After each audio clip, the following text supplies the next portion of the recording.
Então, gente, a gente vai falar um pouquinho da linha do tempo da monkeypox, né? A gente tem no dia 7 de maio o primeiro caso confirmado de monkeypox no Reino Unido, né, onde o Reino Unido divulga esse primeiro caso. No dia 18 de maio, a gente tem um alerta divulgado pelo Reino Unido falando sobre a parte clínica, a parte de prevenção, modos de transmissão da monkeypox. No dia 18 de maio, o Brasil emite o comunicado de risco, né, falando sobre a monkeypox na Europa e o aumento de número de casos. Posteriormente, no dia 20 de junho, a OMS divulga um alerta falando sobre o aumento de número de casos de monkeypox na Europa. No dia 21 de maio, o Ministério da Saúde abre uma sala de situação para fazer o monitoramento dos casos de monkeypox e a chegada desses casos no Brasil, a possível chegada desses casos no Brasil. No dia 1º de junho, a gente tem o primeiro caso confirmado de monkeypox no Brasil. E no dia 12 de julho, a vigilância de rotina da monkeypox é implantada com o aumento de número de casos. No dia 23 de julho, a OMS declara a emergência de saúde pública, por conta do número exacerbado de casos na Europa e a distribuição de casos em outros países. Nós começamos a ver, não só na Europa, mas em vários países do globo, a disseminação de casos de monkeypox. E no dia 29 de julho, a gente tem o primeiro óbito de monkeypox no Brasil, que foi ocasionado por uma comorbidade, um paciente que já tinha uma doença que causava deficiência imunitária no paciente, e esse paciente, por conta da monkeypox, a monkeypox piorou o quadro e ele foi a óbito por conta disso. No dia 29 de julho, o Brasil implanta o COI, que é o Centro de Operações de Emergência de Saúde Pública, que vai atuar mais intensamente na contenção e prevenção da monkeypox no Brasil. E aí esse COI está implantado até hoje, a quem a gente se reporta enquanto CIEBS estadual. Tá? Aqui a gente trouxe um pouquinho do cenário epidemiológico no Brasil e no mundo. Esse card ele é divulgado pelo Ministério da Saúde de segunda a sexta no site do Ministério da Saúde, nesse COI, no site do COI. Se vocês colocarem lá na internet COI monkeypox, vocês vão ter acesso a toda a documentação do Ministério da Saúde relacionada ao monkeypox, tá? Então, hoje no mundo, a gente tem 68.874 casos confirmados, sendo eles em 111 países, e 32 óbitos. No Brasil, nós temos 8.029 casos confirmados em todas as unidades federadas, sendo que temos ainda 444 casos prováveis de monkeypox, são aqueles casos em que a gente não pôde fazer investigação laboratorial, então esses casos ganham essa classificação de caso provável, vocês vão ver mais para frente que a gente vai falar. Nós temos 4.818 casos suspeitos, que estão aguardando o resultado laboratorial para confirmação ou descarte de casos, e 20.327 casos descartados. E temos 3 óbitos, que são, onde estão essas bolinhas vermelhas aqui, que é Rio de Janeiro. Gente, eu estou certa. Ajuda, Júlio. Rio de Janeiro, Minas e São Paulo. Vamos lá. Aqui, no estado do Amazonas, a gente está com 336 casos notificados.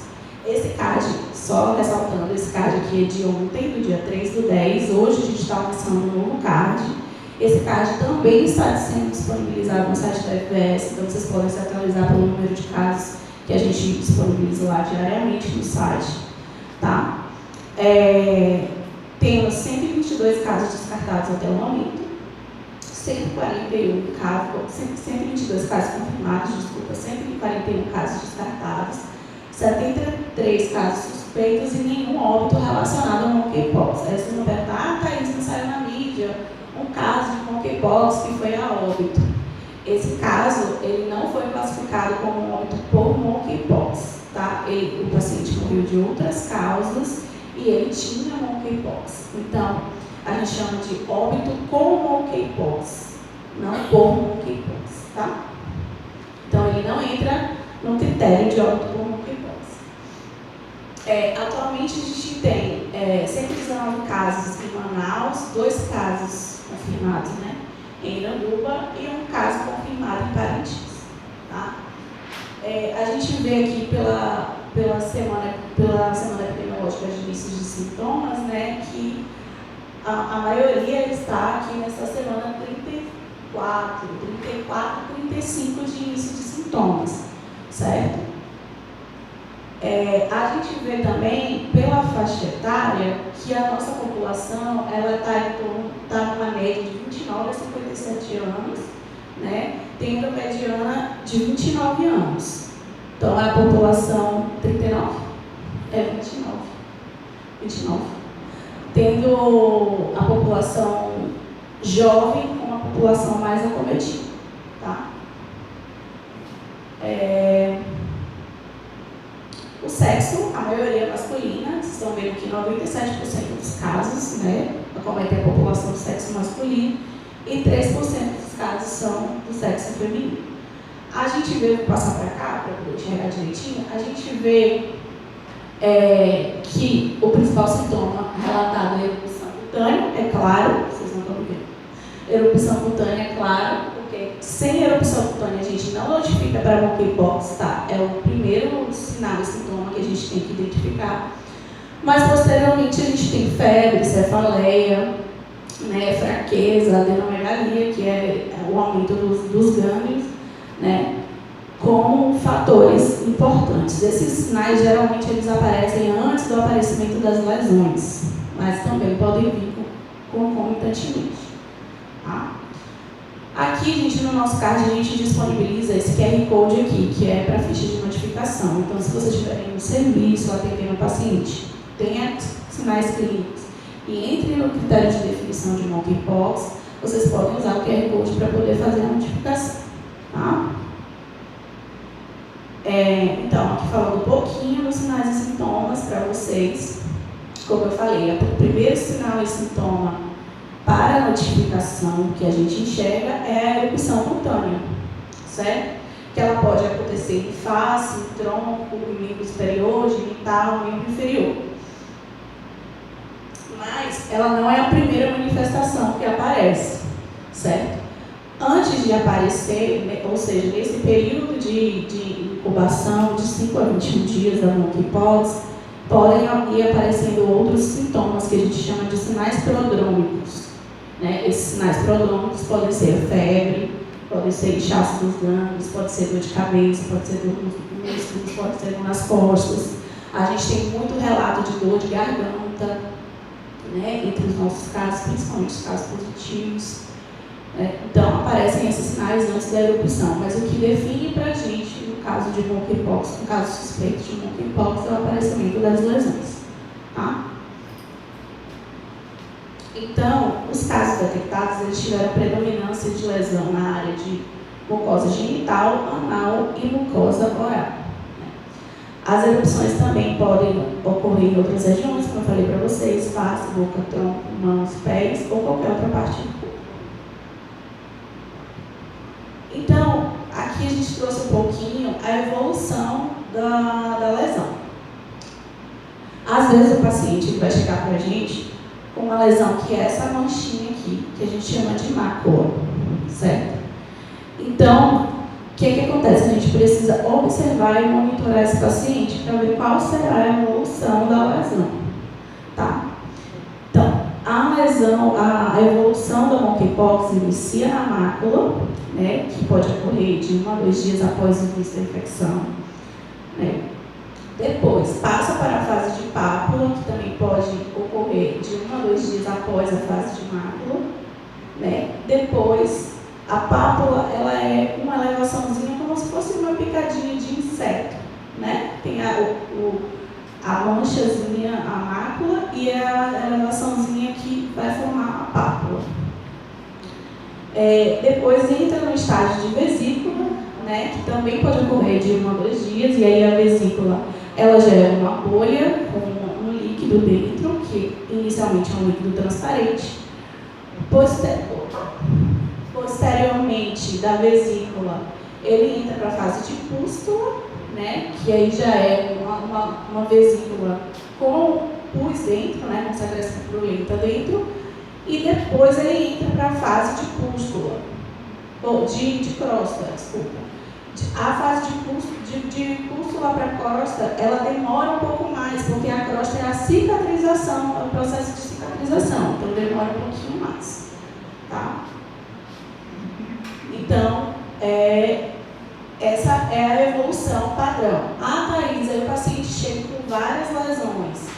Esse paciente ele vai ter uma lesão simétrica, ele vai começar com todas as lesões pústula, depois com todas as lesões mácula, depois todas as lesões vesícula, depois todas as lesões pústula? Não. Ele pode ter vários tipos de lesões dentro no corpo dele. A gente inicialmente pensava que as lesões seriam um padrão, mas a gente na prática já viu que as lesões não seguem um padrão. Então ele pode estar com uma crosta, pode estar com uma mácula, pode estar com uma vesícula, né, em fases de evoluções diferentes. Tá? Aqui a gente trouxe um pouquinho das imagens, né, que a gente tem no manual de imagens do Ministério, para vocês verem as fases. Né? Aqui vocês estão vendo que é uma pústula, né? Ou é uma mácula. Você está vendo bem vermelhinho aqui e quase nada. Aqui ele já está em fase de pústula crosta. Né? Começa a cicatrização, que é essa umbilicação negra aqui que a gente vê. Né? E essa lesão aqui é uma lesão bem característica de monkeypox. Bem. A gente, tipo assim, acerta na mosca quando o paciente chega com uma lesão dessa. A gente fala, não, sem dúvida é monkeypox. E aí, quando chega o resultado, é monkeypox. Certo? Então, essa é uma lesão bem característica.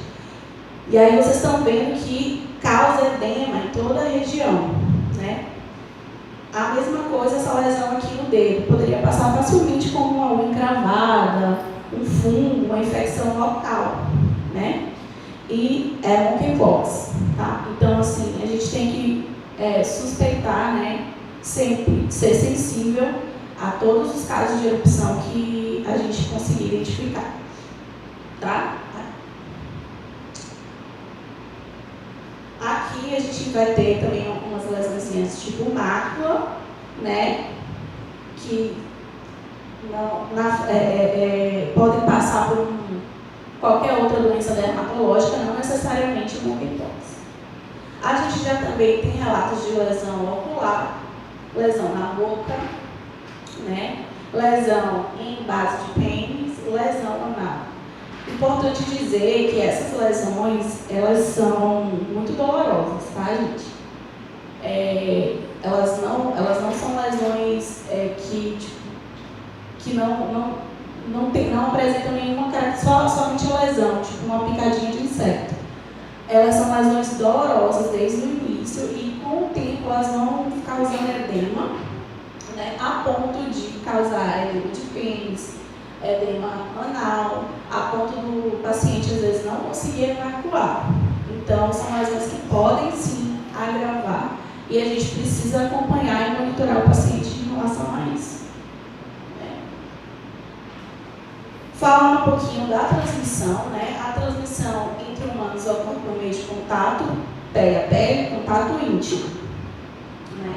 Então, se eu tiver contato com a lesão, com a secreção da lesão ou com secreções corpóreas, né? Pode haver transmissão da monkeypox. Tá? Então, contato íntimo, contato com as lesões de pele, fluidos corporais ou objetos recentemente contaminados. Tá?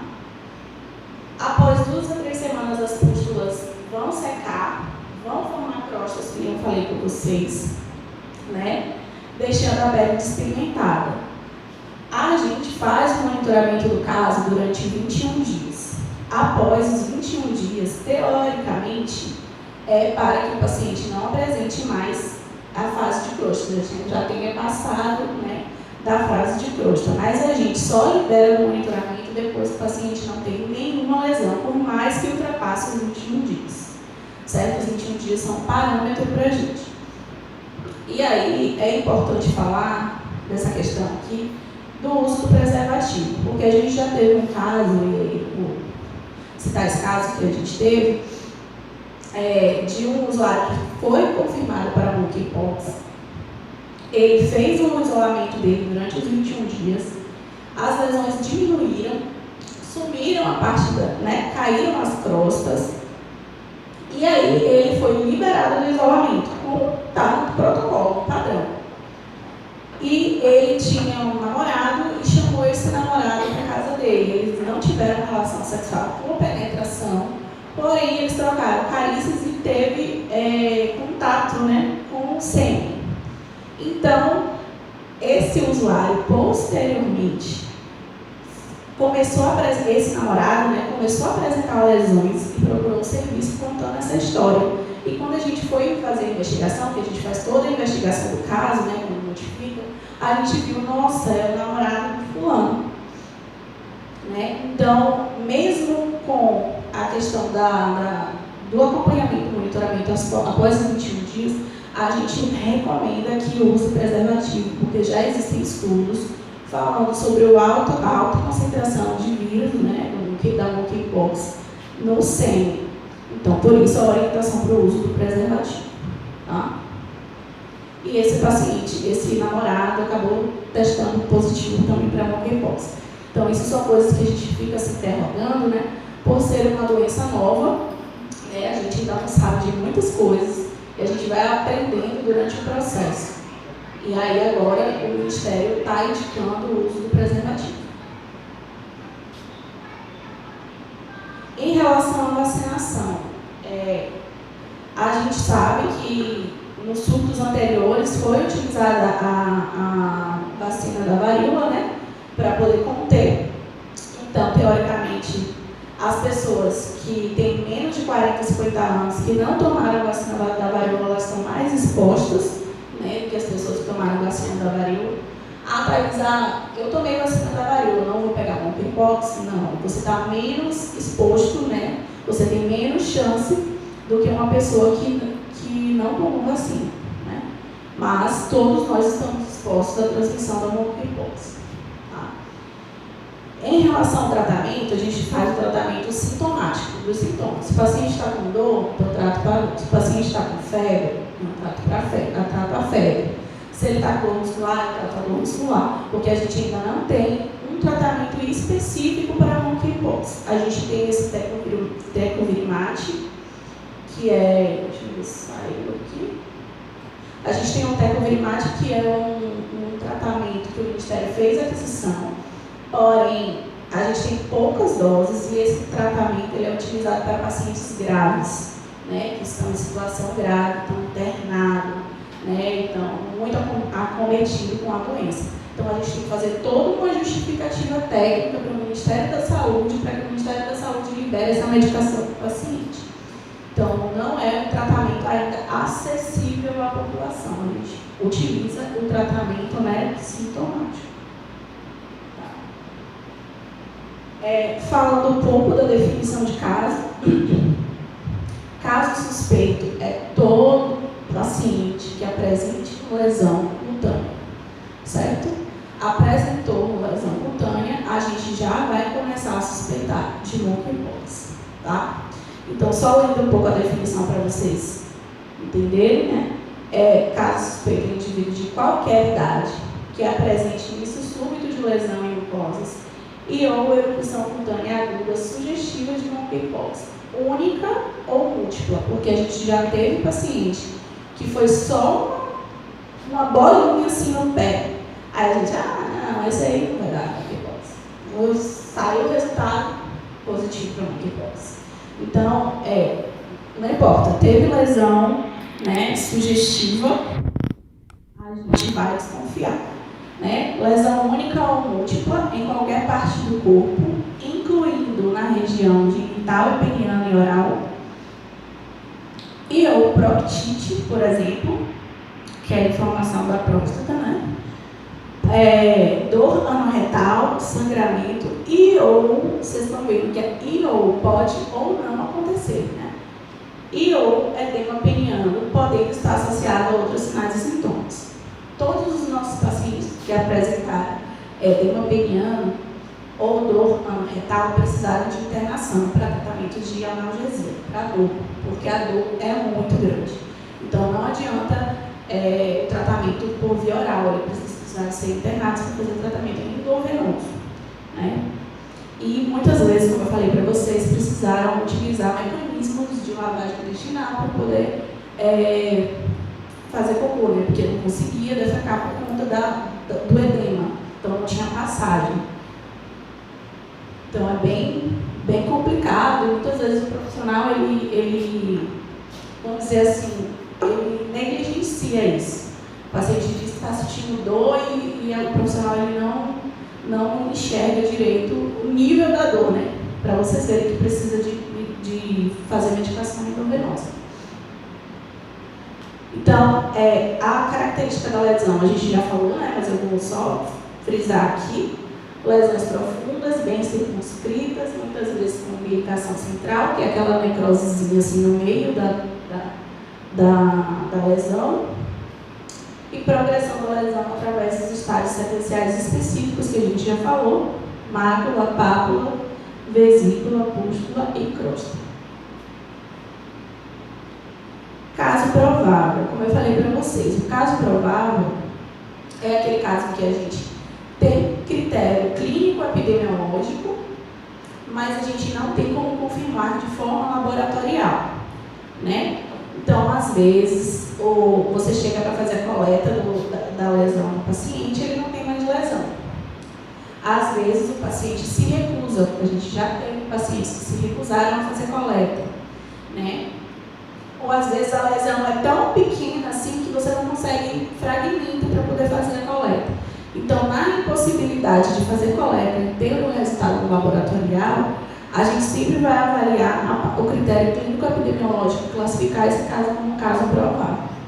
Tá? Então, se o paciente teve exposição próxima ou prolongada, sem proteção respiratória ou contato físico, incluindo contato sexual com parceria múltipla e desconhecida nos últimos 21 dias, eu vou classificar ele como um caso provável.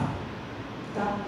Se esse paciente teve exposição prolongada, sem proteção respiratória, ou história de contato íntimo, incluindo sexual, como caso provável, ou confirmado de monkeypox nos últimos 21 dias, também. Se ele teve contato com material contaminado, como roupa de cama, de banho ou utensílio de uso comum, pertencente a um caso provável confirmado, isso a gente utiliza muito para os contatos domiciliares. Mas a gente ainda não teve nenhum contato domiciliar confirmado para monkeypox. Tipo, de usuários que confirmaram para monkeypox, fizeram isolamento domiciliar e um parente próximo teve monkeypox também. A gente ainda não teve essa forma de transmissão. A maioria dos nossos casos de forma de transmissão são transmissão sexual. Muitas vezes, nesse critério aqui, né, parcerias múltiplas ou desconhecidas nos últimos 21 dias. A gente tem casos de que foram, quando a gente foi fazer a investigação, o parceiro, ele tinha tido contato com vários parceiros e aí a gente não conseguiu identificar o caso fonte, né? Então, é importante que a gente trabalhe a educação nos nossos pares, né, nas pessoas próximas, né? Em relação a esse momento, a gente tem que cuidado, né, com parcerias múltiplas, a gente tentar se proteger em relação a isso, tá? Eu sei que é difícil, não é nada fácil, né, porque é uma coisa muito pessoal, muito individual, mas, enquanto profissionais de saúde, a gente precisa tentar sensibilizar a população, né, em relação a essa questão. Aqui, trabalhadores da saúde sem uso adequado de equipamentos de proteção individual com história de contato com o caso provável ou confirmado. Nós não temos nenhum trabalhador da saúde notificado ainda que tenha tido contato com o caso provável ou confirmado de monkeypox que tenha dado positivo. A gente teve alguns casos suspeitos, mas não deu positivo. Tá? E a CECIS, que é a Comissão de Infecção Hospitalar, tem monitorado isso junto com a gente, né, em relação aos trabalhadores da saúde. Tá? Então, o que vai ser caso confirmado? É o caso confirmado laboratorialmente. Para eu dizer que um caso é confirmado, ele tem que dar detectável no PCR, certo? O que é um caso descartado? É um caso com todas as características de caso suspeito, lá, né, que tem que apresentar lesão, tal, mas que deu resultado não detectável no PCR. E aí, se eu tenho lesão e tenho características de monkeypox e o caso deu não detectável, a gente precisa dar o segmento desse paciente na rede para descobrir do que se trata aquela lesão. Né? A gente não pode simplesmente falar que você não tem monkeypox, então você está liberado. Não, a gente precisa orientar o usuário que procure serviços de saúde para poder saber, né, do que se trata aquela lesão. E fazer os diagnósticos complementares, que a gente trabalha na hora de fazer o diagnóstico complementar com a testagem rápida de sífilis e o VDRL para descartar, né, o caso de sífilis. Que, inclusive, a gente tem muitos casos de suspeitos de monkeypox e casos também detectáveis que estão positivos para sífilis na testagem, né, e aí precisa ser investigado se vão se confirmar ou não. Aqui, trazendo um pouquinho do algoritmo de classificação, só para saber o que fazer, né, quando a gente tiver um caso, certo? Nossa, está muito pequeno, mas eu vou ler daqui, tá? E eu já sou meio cega, então... Aqui, gente, a gente tem um caso suspeito, certo? Se eu tenho um caso suspeito, eu vou falar. Eu tenho um caso suspeito. Se eu tenho um caso suspeito, ele está me dizendo que ele tem lesão, né? Então, eu vou avaliar essa lesão, ver se essa lesão está classificada dentro dos critérios de monkeypox. Se ela está classificada, o que eu vou fazer? Realizar a coleta, certo? Coleta da lesão, que eu vou falar mais para frente da parte laboratorial, mostrar como se faz a coleta. Assim, bem abrangente como se faz a coleta. E aí, depois de realizar a coleta, aliás, simultaneamente a coleta, eu faço a notificação do caso no Handicap Nacional, que a gente do CIES vai receber a informação, certo? Após a coleta, a gente também pede que esse usuário permaneça em isolamento nos 21 dias. Ah, Thaís, mas como é que ele vai ficar em isolamento 21 dias? Ele trabalha.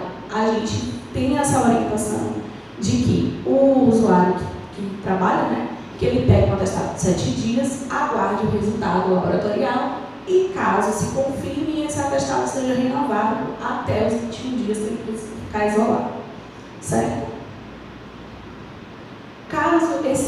Temos um caso suspeito. Caso esse caso suspeito dele não detectável, né, a gente vai liberá-lo do isolamento e fazer as investigações, né, da lesão posterior, se é sífilis, se é herpes, se é alguma lesão dermatológica. Então, a gente precisa saber identificar o que é posterior, dar um diagnóstico, né, para esse caso posteriormente. Certo? Se a gente tem esse caso suspeito, ele é confirmado, né, a gente permanece com isolamento, a gente entra na ficha de notificação e a gente coloca lá o caso como confirmado. E a gente vai fazer o quê? Monitorar todos os contatos desse caso positivo. Ah, Thaís, todos os contatos desse caso positivo precisam ficar isolados? Não, a gente vai monitorar. Vai ver se apareceu alguma lesão nesses casos, nesses contatos do caso positivo. Certo? No caso do aparecimento de lesões, ele entra em isolamento automaticamente. Tá? Mas, inicialmente, os contatos são monitorados. Tá certo? E aí, deixa eu ver se eu passei alguma coisa aqui, mas não é isso mesmo. Tá? Reforço do isolamento por 21 dias até o aparecimento da lesão, monitoramento dos sinais e sintomas e rastreamento do contato e reavaliação clínica até os 21 dias e após os 21 dias, né, a gente faz avaliação para esse paciente gente libera ele ou não, a depender da situação clínica, certo? Algumas orientações em relação ao controle, né, prevenção e controle nas unidades básicas. O paciente de monkeypox, ele não é um paciente que precisa ir para o tropical. É importante que fique claro isso, porque a gente teve muito essa dificuldade, né? Qualquer unidade básica de saúde está apta para atender casos de monkeypox. Então, apareceu uma lesão, pode ser em qualquer unidade básica de saúde, tá? Aí, entrando na unidade básica de saúde, o médico vai fazer a avaliação. Se o médico achar que existe necessidade de encaminhamento desse paciente para outro especialista, ele vai fazer esse encaminhamento.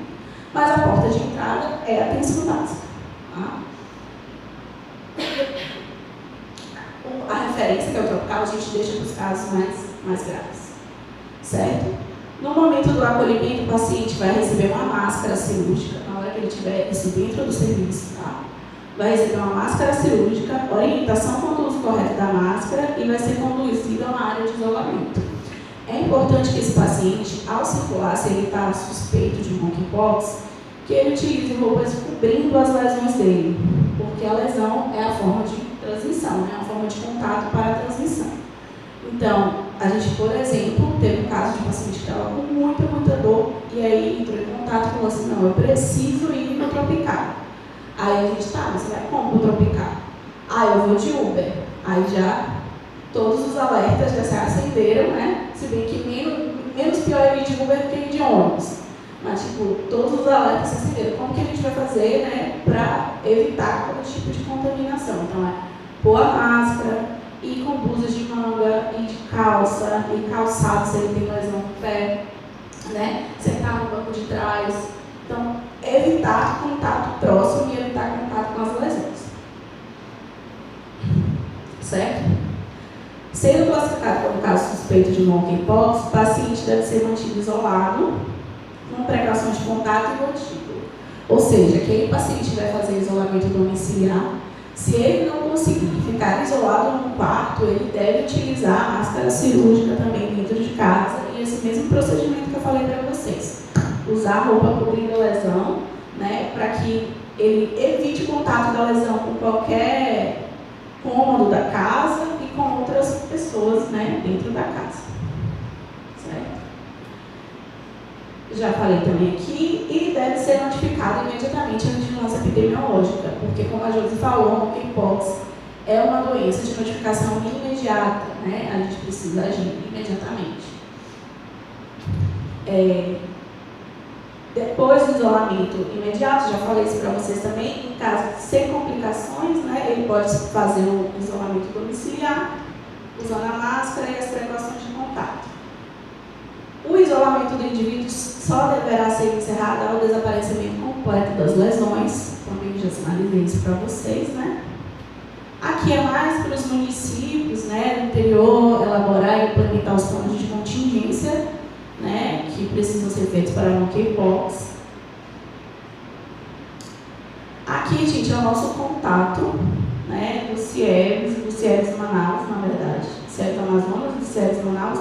No caso, aqui em Manaus, quem vai receber a primeira notificação, a primeira informação dos casos de monkeypox é o município de Manaus, né, porque as unidades de saúde estão vinculadas, tanto as municipais quanto as estaduais, vinculadas ao município de Manaus, a vigilância, né, de Manaus, do município de Manaus, e depois vai vir para nós.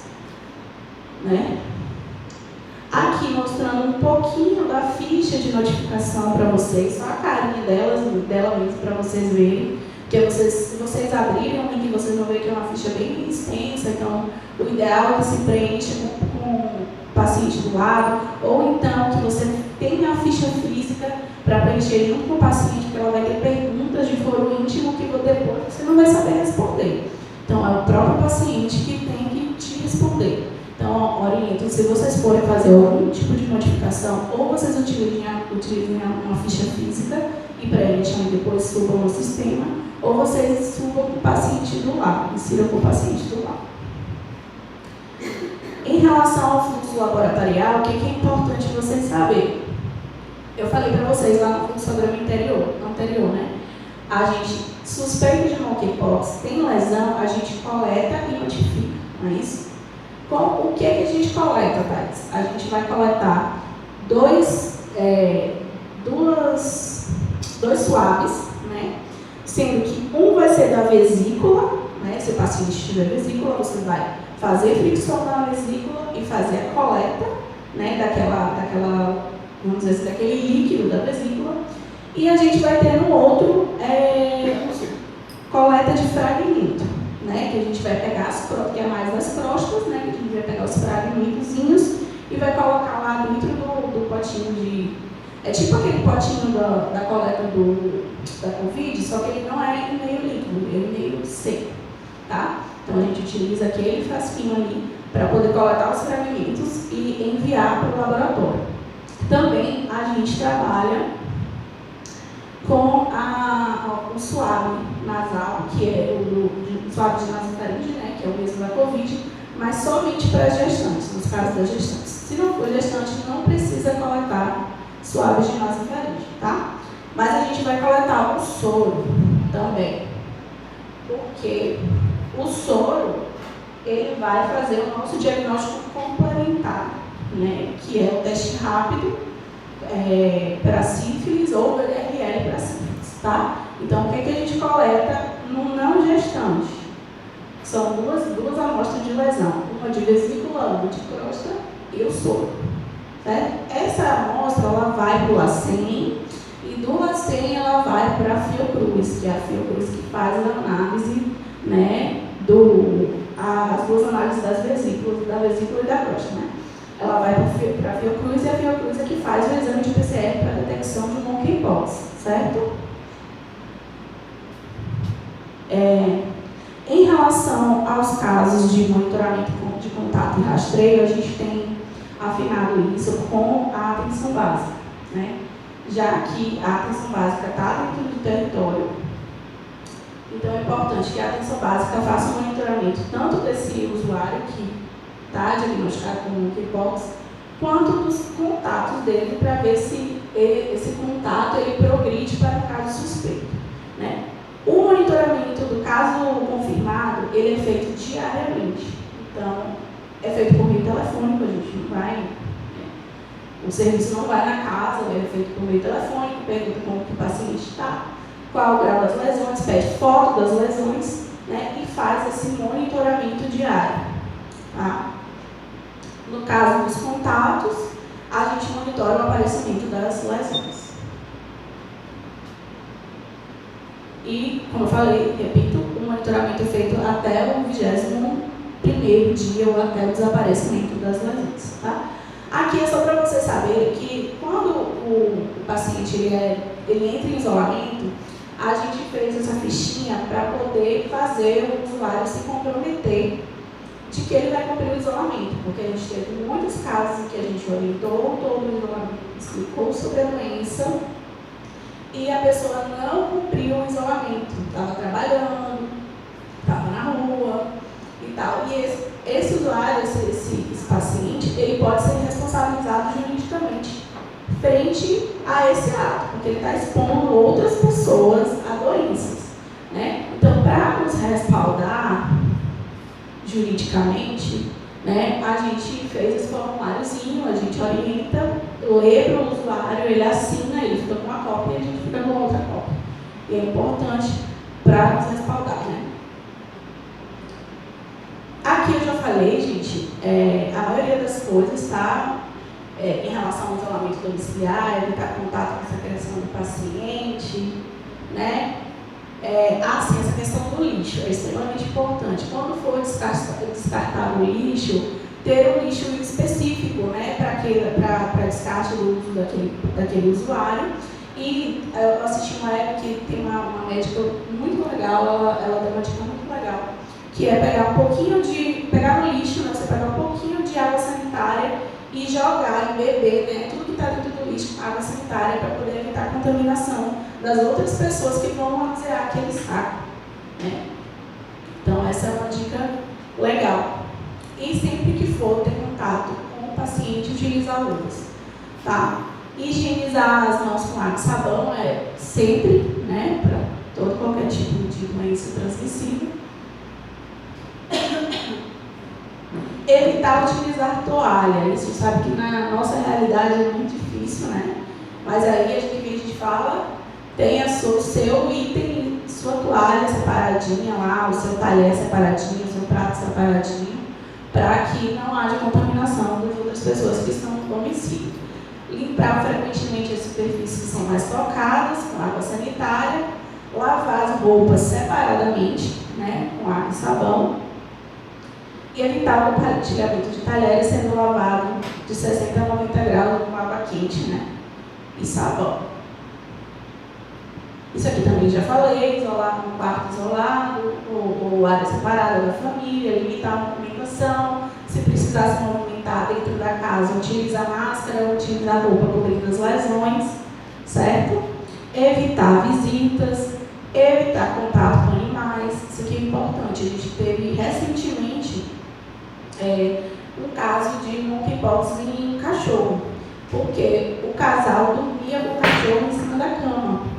Então, apresentou lesões e teve contato com o cachorro, fez a transmissão, né? Então, se a pessoa está com diagnosticado suspeito de monkeypox, então evitar contato com os pets, para não passar, não transmitir, tá?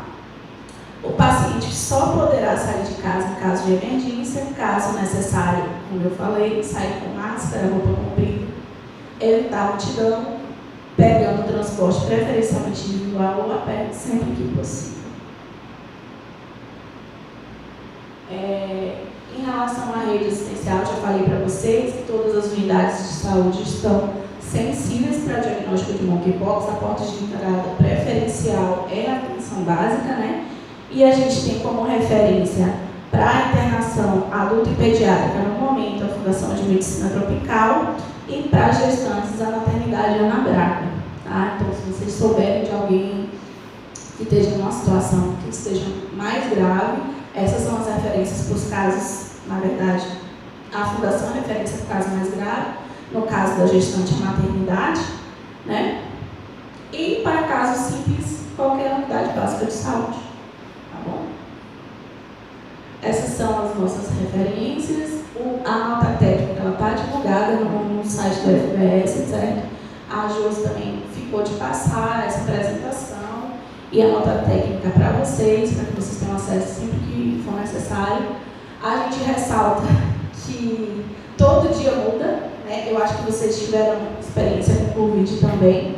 Todo dia tem informação nova, todo dia muda. A gente estava comentando aqui que inicialmente coletava 3 amostras de monkeypox, mais suave nasal, mais suave retal, era um catatal de amostra. Agora a gente já tem 2 amostras, só coleta suave nasal para gestante, só coleta sorologia, né, na verdade, soro, para fazer teste rápido de DRL, e vai mudar. A tendência é que as coisas vão mudando até que a gente compreenda definitivamente o comportamento da doença, né? Exatamente, a gente está notificando nesse regime CAP na fichinha que eu mostrei para vocês. A gente vai agora passar a notificar no SOSINAM. Criar um novo sistema chamado SOSINAM, que esse SOSINAM vão ser migradas todas as doenças, né, no futuro. Inicialmente a gente vai começar com monkeypox, leishmaniose e qual é a outra coisa? Tuberculose e exposições. Pronto. Vamos começar com essas, depois a ideia é que se migre todas as doenças de notificação compulsória para esse sistema. Então as coisas vão mudando, é importante que a gente se atualize, né, em relação ao agravo, até para a gente orientar, né, os nossos amigos próximos, a nossa comunidade, como a Josi falou. Tá, gente? Eu agradeço. Quer complementar alguma coisa?